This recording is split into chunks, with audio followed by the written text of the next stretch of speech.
Всем привет, всем здрасте, дорогие друзья, с вами Кисель. Мы продолжаем с вами разбираться в фракционных модулях. И сегодня у нас на очереди лазер-дезинтегратор. Пушечка довольно интересная. Обо всем подробнее далее. С вас, как всегда, лайк, подписочка, колокольчик, а с меня контент. И если хотите поддержать меня и контент, который выходит на канале, то все ссылочки в описании под видео, бусти и донатики. А вот теперь поехали. Получаем эту красоту мы у этого персонажа. После 4 недель поддержки данной фракции открывается доступ к дезинтегратору, пульсирующему лазеру, весьма эффективному против щитов, но не наносящему повреждений корпусу. Но еще кое-что не написали. Предыдущий фракционный модуль, который мы рассматривали, это многостволка убийцы первого размера. Там было написано огромный урон. Так вот, у дезинтегратора урон действительно огромный. Давайте-ка сейчас посмотрим характеристики, заинженерим, протестируем, бла-бла-бла-бла-бла. Всматриваемся сначала в характеристики и смотрим. Силовую жрет. Фракционный модуль больше. Урон в секунду у обычной пушки 8,1. У фракционного 27,4. Почти в 4 раза больше. И еще можно будет накинуть инженеров. Распределителя жрет чуть-чуть больше, но поскольку пушка только первого размера, это не так уж, чтобы прям и особо критично. Тепловая нагрузка при этом меньше, но и проблемы с бронебойностью. В 20 раз она меньше. Максимальная дальность также хуже. 3000 метров, а тут 1000. Скорострельность выше почти в 2 раза. Скорость стрельбы очередями тоже выше. Длина очереди тоже выше. Тип урона, конечно же, тепловой, а вот радиус полного урона чуть-чуть повыше. То есть пушечка у нас близорукая, но здесь не все еще показано. Не все характеристики. Сейчас я покажу. Просто есть некоторые проблемы. Как у нас стреляет обычный лазер? Непосредственно в точку. Накидывает, накидывает и еще раз накидывает. Как работает наш дезинтегратор? Разбросик имеется. Но и как бы он и не рассчитан на большую дальность. Так что в принципе должно быть более-менее нормально. Но только на близкой дистанции. И из этого нужно будет исходить в плане выбора корабля для этого дела. Вот вам для сравнения, как это дело все выглядит. Печально. Но зато урон высокий. Очень высокий, потому что мы еще можем это дело заинженерить. А поскольку тепловыделение меньше, пушка еще первого размера, мы можем ставить не эффективный лазер, а, скажем, усиленный. Тем более лазер для дальнего радиуса действия, то есть дальнобойный, нам тоже ставить не нужно, потому что что? Потому что у него сумасшедший разброс. Давайте-ка слетаем к инженеру. 5 гаек усиленного орудия и получаем 46,6 урона в секунду. Это только у одной пушки. А это много. И тут реально огромный урон. Не то что у многостволки убийцы. Но высокий урон у лазеров это одно, а то, как оно жрет распределитель, это другое. Вспомните те же самые пучковые лазеры. Давайте посмотрим, что у нас будет с распредом. При условии того, что у нас сейчас Мамба с наихудшим распредом в игре. С 6-м. Такой же на Фердилансе, на Чифтейне. Он просто, ему реально не хватает. Посмотрим, как будем стрелять. Распределители по умолчанию, но вы так будете редко летать, что в ПВП, что в ПВЕ.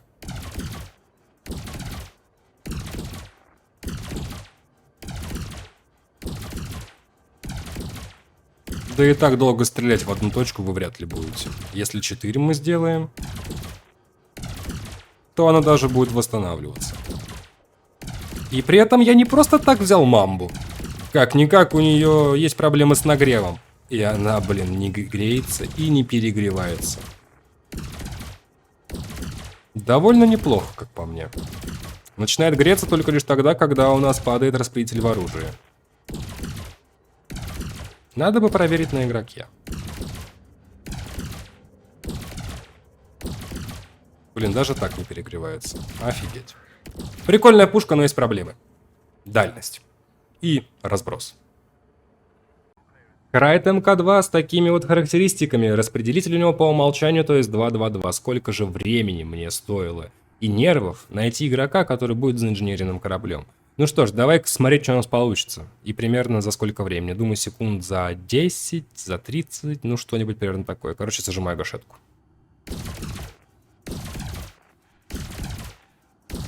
Довольно бодро. Прям очень бодро. Но не стоит забывать то, что мы бьем в верхнюю полусферу корабля. Там типа много места, можно попасть, промазать тяжело. И там у него не так уж и много, объективно, потому что что? Правильно. Щиты у него в основном в банках. Как мы собираем крайт МК2? Видос есть на канале. И тем временем щиты уже почти сняты, но, повторюсь, короткая дистанция. И не маневренный бой. Маневренный бой будет, но позже. И что у нас по урону по корпусу? А мы наносим урон по корпусу. Хреновенький, но наносим. Хоть какой-никакой. Что тоже интересно. Я думаю, урона по корпусу не будет вообще. Он есть, но такой посредственный.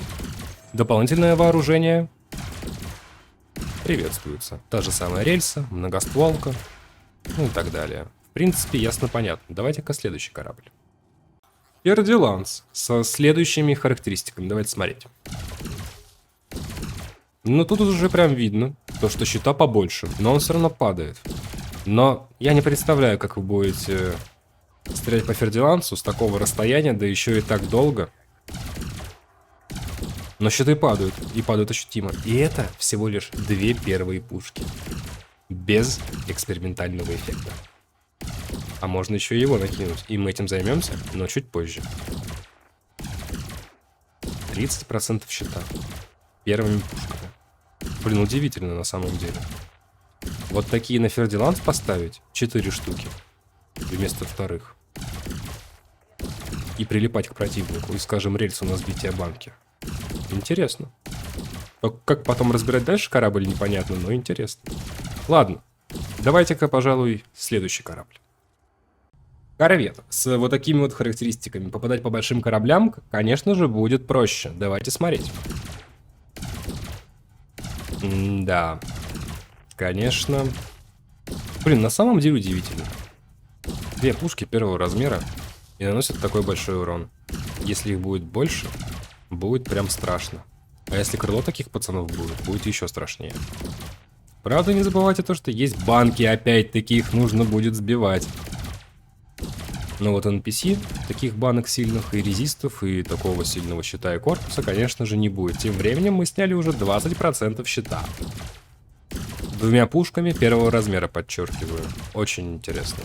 Почему у фракционной пушки убийцы было написано то, что огромный урон? Огромный урон здесь, но не там. 30% сняли.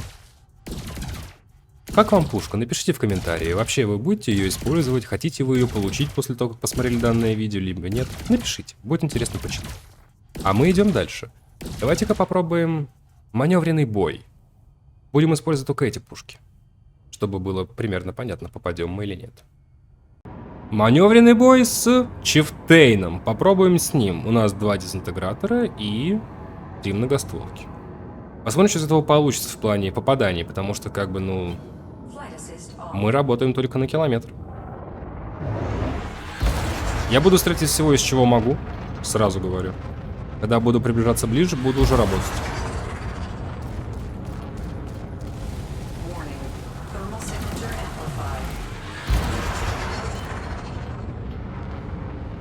Мне кажется, мы просто многостволками еще его разберем.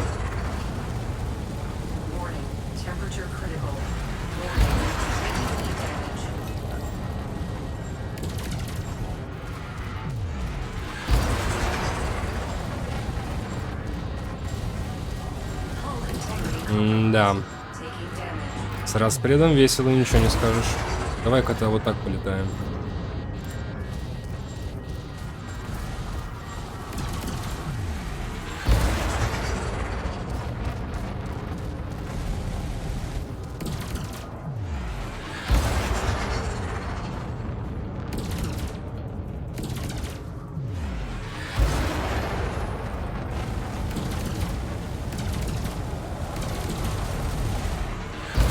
Ну, прикольно, конечно, но что-то оно как-то... То, что ближняя дистанция, это прям вообще кирдык.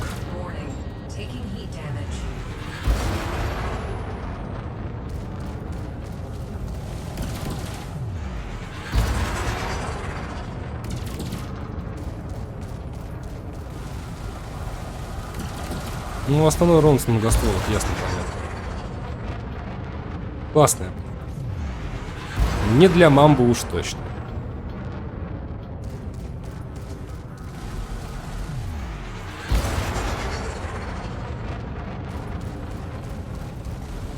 Классный обзор на фракционные пушки, да? Используем многостволки, вообще класс.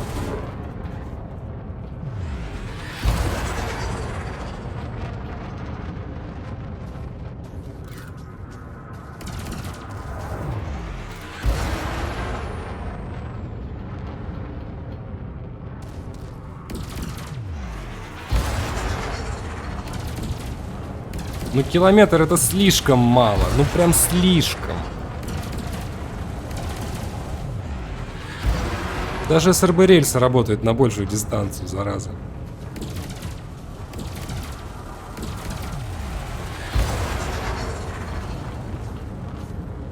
Да проще вот так вот уже. О, нормально, нормально, нормально.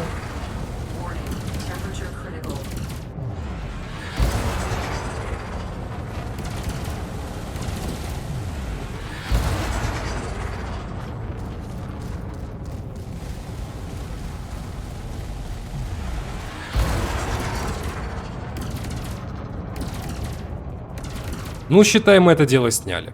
Я сейчас про щиты говорю. Но многостволки очень сильно помогали. И мне кажется, если было бы еще бы 2 многостволки, было бы оно получше. Если бы в бою был бы против меня Фердиланс, было бы прям очень грустно.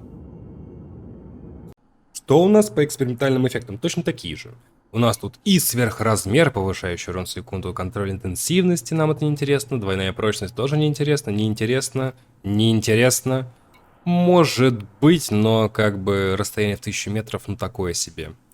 Ну, я это дело тестировал, сейчас говорю про тепловой удар, отдельное видео на канале, штука посредственная. А вот инерционный удар, я считаю, нужно протестировать.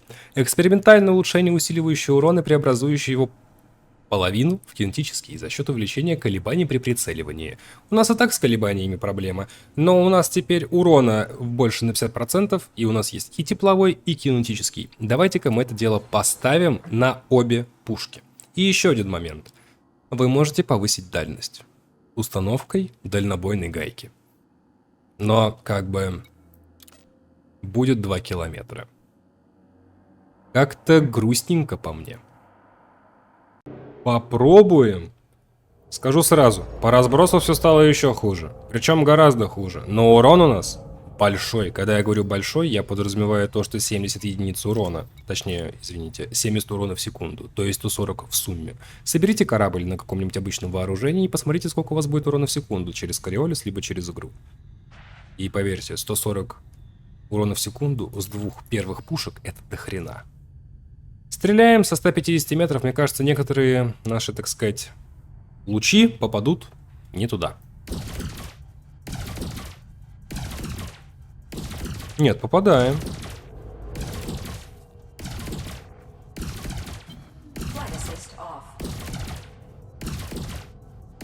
Стрёмное говно. Но я не представляю, каким пилотом асом нужно быть, чтобы попадать по кораблям во время маневренного боя. Пример с Чифом вы видели. А если таких пушек больше, скажем, 4 на том же самом Фердилансе? Да уж, выглядит, конечно, очень интересно. Но разброс сумасшедший. Очень странная неоднозначная пушка. Она вроде как бы и есть, и это хорошо, а вроде нафига. Вроде урон большой, но реализовать его довольно сложно. Против NPC, ребят, никаких проблем вообще. Там вы будете попадать.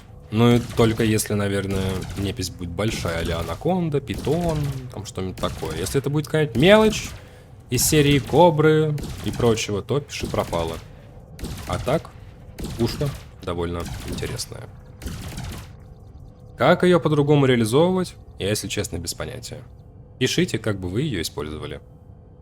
И вот что у нас будет по урону, если вы сняли каким-то волшебным образом щиты своей цели. Работаем по корпусу и как бы, ну... Они вроде наносят урон по корпусу, но очень маленький. Вспомните тот самый край, сколько у него было корпуса и как мы наносили этот урон. Так что, чтобы работать по корпусу, нужно будет ставить что-нибудь еще. Собирать корабли на таком полностью, когда вы полностью обвешиваете его таким вооружением, я бы вам категорически не рекомендовал. Ставится даже на Sidewinder, тем более уж на Кобру. Как я и говорил, Chieftain, который имеет 3 первых маленьких орудийных слота, покажет себя в этом плане очень хорошо, учитывая его маневренность. Можно даже по приколу поставить это дело на крайт, как-никак, тут у нас 5 орудийных слотов, и что у нас получится? 5U7, 42, 420 урона в секунду, который нужно будет реализовать на ближней дистанции. И тут 7-й распределитель, что очень немаловажно, как у каттера. С шестым распределителем, как у Фердиланца, будут проблемы. 4 такие пушки поставите, распред будет выжираться очень сильно. И, как я говорил, нужно будет потом работать с корпусом противника каким-то образом. Можно угорнуть поставить таких 8 в Анаконду. 7,8, правильно. 56. 560 урона в секунду на ближней дистанции. Ну, уберите 2. Поставьте рельсы на сверхпробитие.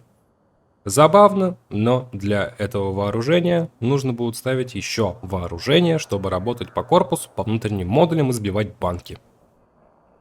А так, да, пушка сумасшедшая, урон сумасшедший, с экспериментальным эффектом инерционный удар. Все просто великолепно, кроме урона по корпусу. Я, наверное, не буду это использовать на постоянке. А вы? А у меня на этом все. Всем спасибо, друзья, за ваши просмотры, лайкосики, подписочки и все это прекрасно. В описании под видео все возможные ссылочки, плейлисты, социальные сети и помощь каналу. С вами был Кисель, всем до встречи и пока-пока. Увидимся с вами завтра, ну или сегодня на стриме, если он будет, хотя вряд ли. До встречи.